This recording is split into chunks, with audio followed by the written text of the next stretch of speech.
আবার চলে এলাম আমার বান্ধবীর ওয়েডিং মেনু নিয়ে। তো চলো কি কি আছে মেনুতে দেখে নিই। প্রথমেই পাতে পড়ে গেছে স্যালাড আর সস আর ফিশ কাটলেট। তারপরেই চলে এলো বেবি নান। খাবারগুলো এতই তাড়াতাড়ি দিয়ে যাচ্ছে যে খেতেই সময় পাচ্ছি না। তারপরে চলে এলো কষা কষা আলুর দম। যাক, আলুর দম আসার পর কিন্তু একটু সময় পেলাম। এবার ফিশ কাটলেটটা খেয়ে দেখি কেমন লাগছে। তো সসে ডুবিয়ে খেলাম, মোটামুটি ছিল।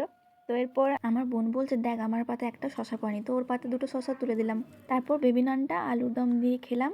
এটা কিন্তু বেশ লেগেছিল, খুব সুন্দর ছিল এটা।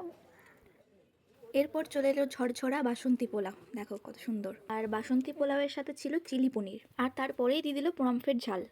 প্রথমে বাসন্তী পোলাও দিয়ে চিলি পনিরটা একটু খেয়ে দেখলাম, দারুণ ছিল। তারপর পমফ্রেটের ঝালটাও একটু নিয়ে নিলাম, খুব সুন্দর, এটাও খুব সুন্দর ছিল। প্রত্যেকটা খাবারই খুব ভালো।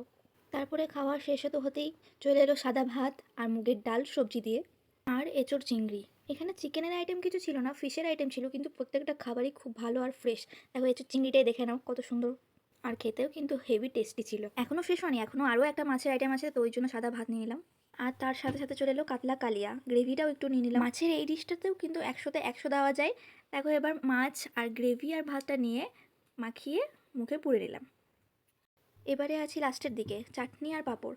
চাটনি আর পাঁপড় এভাবে কে কে খেয়েছো আমাকে কমেন্ট করে জানিও। তারপরে দিয়ে দিল রাজভোগ, দুটো দুটো রাজভোগ, আমি একটা আমার বোনকে তুলে দিলাম। অনেকে আছো এই মিষ্টিটা খেতে ভালোবাসো, কিন্তু আমার অতটা ভালো লাগে না। তারপরে চলে এলো হীরামণি।